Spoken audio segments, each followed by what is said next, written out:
Whenever it comes to a sports franchise relocating, going to a different city, a different state, it's always kind of a tough and almost raw deal for everybody involved.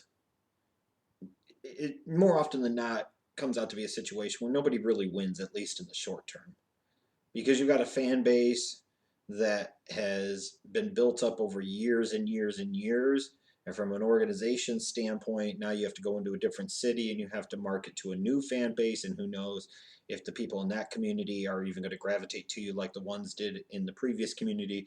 Are those fans in your old community still going to follow the team as they go somewhere else? Or are they going to say, screw you and screw the league? Or are they going to latch on to somebody else? Are you going to give somebody else a boon? In terms of their fan base. You look at it from a player standpoint, they've got to relocate. They've, in some cases, got to relocate families. So, coaches, same type of deal. There's a lot of uncertainty that comes along with it. And fans, especially at the end of the day, are left out in the cold. This team that they've supported and loved for so many years, now they're gone. And I think about this from a Bears fan standpoint. I couldn't imagine if someday all of a sudden there was talk the McCaskey family wanted another new crappy stadium, and they said, "Hey, if we don't get it, we're going to go to San Antonio or we're going to go to Las Vegas." Or I can tell you flat out, I'd be devastated. And I honestly cannot tell you if I would continue to follow that particular team. I don't know because that's really severing a relationship. And it just no matter what would never be the same. And I think back to when we talk about relocating organizations and the kind of raw deal that it can be. I look at Cleveland in the '90s, and there's still all these years later where so many people in Cleveland want to burn Art Modell and effigy and everything else, and that's fine because I get it from the fan standpoint. At the end of the day, you're talking about a Browns organization that had been there for about 5 decades. They were, in many ways, the heart of the Cleveland community. They were a sense of pride for the Cleveland community, even when they weren't always at their best. But they were still the Browns. You had the dog pound, you had everything else. And here comes this bastard billionaire ripping your hearts out and moving the team to Baltimore. So it's like, how dare you do that? And understandably so. You got billionaires bitching with the city bitching at the billionaires. How the hell can you not get it done?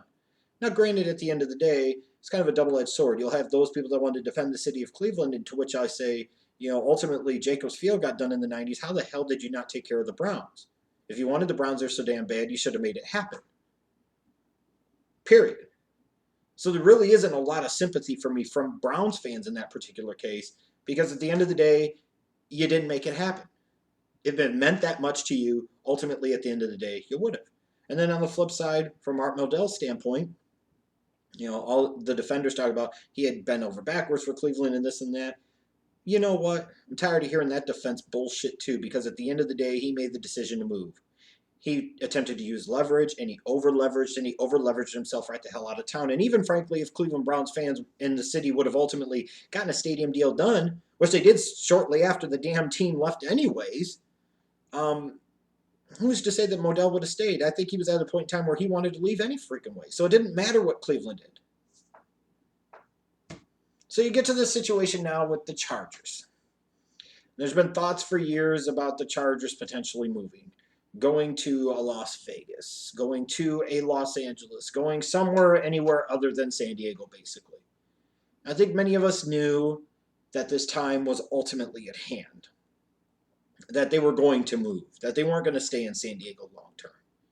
And it's a shame, and it's a damn shame. Starting in 2017, we're going to be talking about the Los Angeles Chargers. The Los Angeles Chargers. You know what that means to me? The Los Angeles Chargers equals Dean Spanos is a tool. Equals Dean Spanos sucks.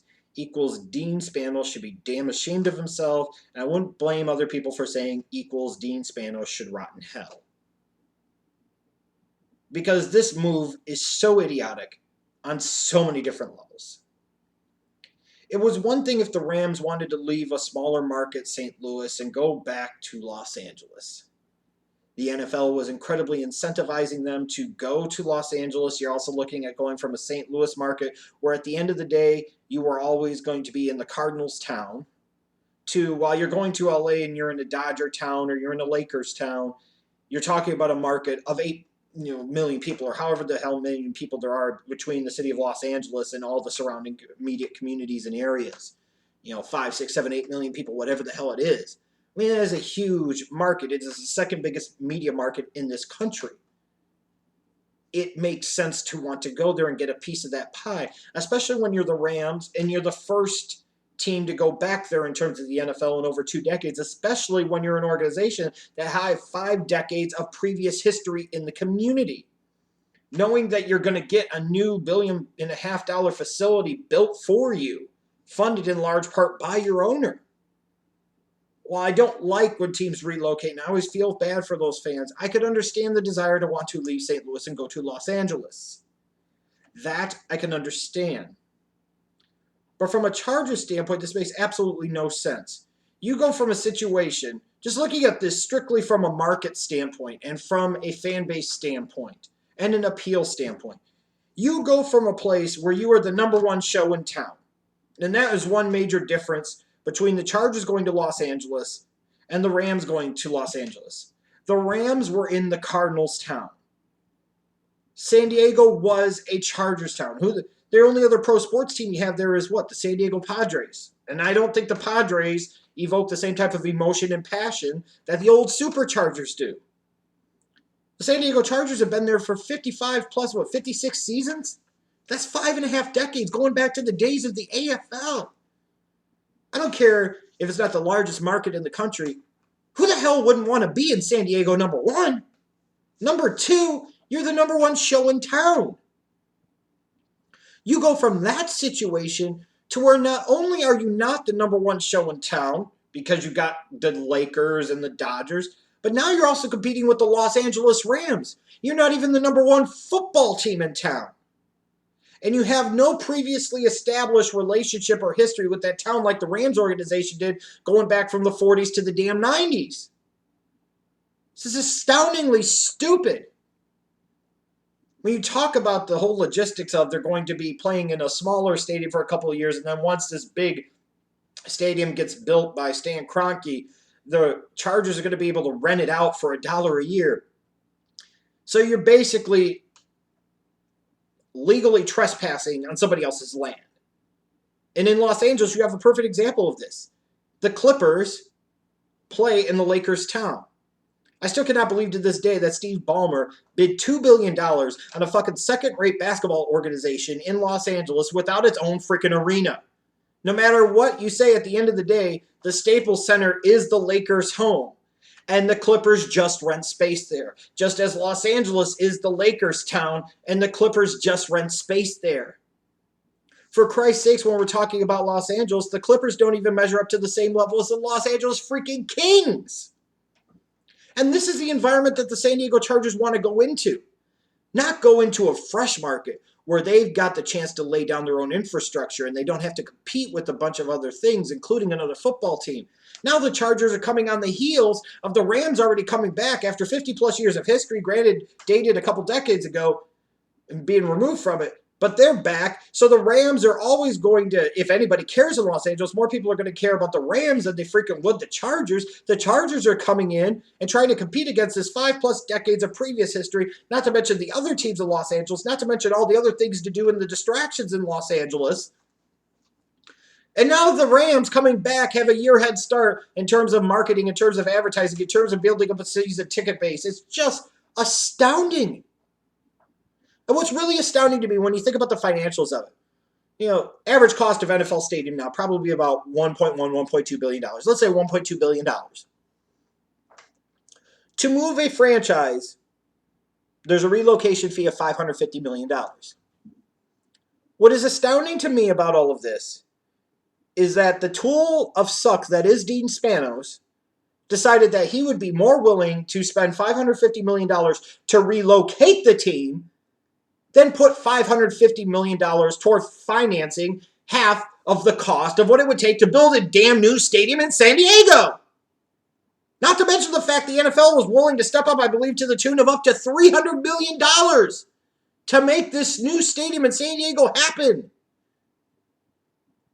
And the Chargers didn't get it done. Now, you can blame the community, and in part, at the end of the day, I will blame San Diego's community for this. if you wanted the Chargers to stay so damn bad, if you love the Chargers so damn much, then when there's a referendum, no matter how hastily thrown together it is, no matter how ill will you feel towards the Spanos family, at the end of the day, if you wanted the Chargers to fucking stay, then you should have voted and made something happen and pressured your local leadership to make sure something happened to raise the $400, $500, $600 million it would cost long term in order to keep the Chargers in San Diego. But you didn't get it done. So unfortunately for Chargers fans, they kind of get what they fucking deserve. I don't care what excuses are given. I don't care what justification or reasons are given. If you wanted them there bad enough, you find a way to get it done. With that said, though, I squarely put the blame on Dean Spanos for this. Because he over-leveraged himself. And he basically over-leveraged himself to the point where it didn't matter what the hell San Diego was going to do. He just wanted the fuck out of town. And it's that simple. Because if you were really that committed to staying in San Diego, instead of paying $550 million to relocate, you would say, I will give $550 million towards the cost of a new stadium. If the NFL brings $300 million to the table, all we need from you, San Diego, is $350, $400 million. I know I say only, but in the grand scheme of things, not a lot of money. But the returns on this investment for years to come in San Diego and the community and so on and so forth could pay itself over many times forward. Why? It would even be different if the Chargers said, hey, we want to go to Las Vegas. Because Las Vegas, there's no pro sports teams there, at least at this moment. You know, hockey's going there. But, you know, NFL is still NFL compared to hockey. Let's get real here in this country. You go to Las Vegas, where you have the chance to build in your own infrastructure. You could be the new show in town. You could be the biggest show in town. Furthermore, you're in a market that has so much tourism for places all over the country, including every other National Football League market. When these people go on vacations to Las Vegas, one of the things they can do is if the Vegas team is at home and the Las Vegas Chargers are there, you know, maybe it's somebody from Chicago, they could go see the Bears play there. If it's a Cowboys fan, they could go see the Cowboys play in Vegas. How fucking awesome is that? That's why there's such an appeal for the Raiders to move to Las Vegas at the end of the day. Now, granted, I wouldn't want to see San Diego did what San Francisco did, which was build a stadium like an hour and a half, 2 hours fucking way that's in a terrible fucking location and just completely ridiculous. But how the hell San Diego couldn't get this done? And when I say San Diego, I mean more so Dean Spanos and the Chargers organization. It's because they didn't fucking want to. They had such a hard-on to go to Los Angeles to share the second biggest media market in the country with 2 basketball teams, a hockey team, 2 baseball teams, mind you, and another NFL team that has 5+ decades of previous history there and already has a year jump and a year head start on you. Just so that way you can play fucking second fiddle and only pay $1 in rent for a year to play in the fucking stadium.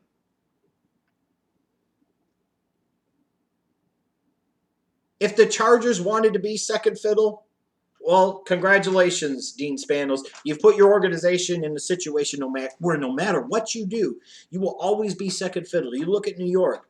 The Jets could be reigning and ruling supreme every year. At the end of the day, it is still a Giants town. It is still the Giants market when it comes to football. And that's just the way it is. Period. Going years and years back, you know, you used to have the Chicago Bears and the Chicago Cardinals. It didn't matter what the Cardinals ever did. It was always a Bears town. They were always going to be second fiddle. You look at baseball. You know, the White Sox won the World Series in 2005, and frankly, outside of Sox fans, the 20,000 that bothered to show up to most fucking games, nobody cared. But when the Cubs finally get into a position after all these years to finally win a World Series, it's like the whole world cares.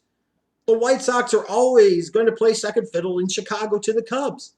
And they make it that way, and that's just the way it's always going to be. So why the hell would you want to get into a situation where you do that? No wonder the Chargers have never won a Super Bowl. No wonder the Chargers have only ever made it to one freaking Super Bowl. No wonder all those years back Eli Manning didn't want to fucking go there and demanded a trade somewhere else, like to New York. Because you see the leadership, and you see the priorities, and you see the stupidity. You're basically ripping the heart out of one fan base to go to another place where you might not even have a fan base.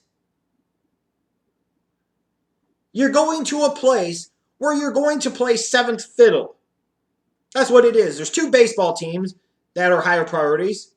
There's another football team that's a higher priority. There's a hockey team that most certainly is a higher priority. And 2 basketball teams that are most certainly higher priorities. The Chargers went from being the biggest show in town to being the 7th biggest show in town and being on somebody else's front lawn. That's how stupid Dean Spanos is. He would rather pay $550 million to relocate to play in somebody else's stadium than to put that same $550 million towards building his own stadium and running his own market. Just dumb. And you're doing this at the same time you're hiring a new coach, a new coaching staff. You got Phillip Rivers at the tail end of his career. Just, oh my fucking God. Dean Spanos is a tool. Dean Spanos is an idiot. Dean Spanos is a moron. And the way he fucking teased and taunted the people of San Diego and then pretended that he actually ever gave a shit about them is borderline criminal. I hope the Chargers fall flat on their fucking face in Los Angeles. I feel bad for the players maybe, but at the end of the day, that organization deserves it. And I hope when it does happen, that all those old Chargers fans, whether or not they follow the organization or not, I hope they're able to celebrate and drink one to the death of the Superchargers. Because this is just stupid, man. It cannot possibly be that hard to get a stadium deal done when you were the biggest show in town. And even if I could sit there and knock the San Diego community for not getting it done, because at the end of the day, no matter what, they didn't get it done. There's a reason they didn't get it done. It's because they didn't trust Dean Spanos as far as they could spit. It's because they didn't trust the San Diego Chargers as far as they could spit. They didn't believe enough in the San Diego Chargers, and for justifiable reasons, and had not been given enough motivation due to the mediocrity of the Chargers organization throughout large swaths of periods of time throughout their 55-plus year damn history. Why would you give the Spanos family a fucking new stadium, especially since you see they were so desperate to get the fuck out of town that they're going to be renting out somebody else's stadium and playing 7th fiddle in another freaking market? Holy Christ. And shame on the NFL for letting this fucking happen. Oh, we're going to step up and... You know, the NFL is such a big fucking monster, non-profit organization. You're telling me at the end of the day that we couldn't have worked out some type of revenue sharing, profit sharing agreement where all of the teams in the NFL, all of the ownership of the NFL couldn't have floated $50 million a piece or $25 million a piece to help fund and finance and front the money for a new stadium in San Diego, and then you all get to split in a portion of the proceeds forever and to perpetuity for however many damn years? Unbelievable. Ugh. I just can't believe the Chargers are no longer in San Diego. And I can't believe they waited an extra year to do it. And I can't believe they'd rather pay over $500 million to relocate than $500 million toward the building of a new stadium. Dean Spanos is a tool. And I hope the Chargers become one of the laughing stocks at the NFL because right now, I'm laughing my ass off at them.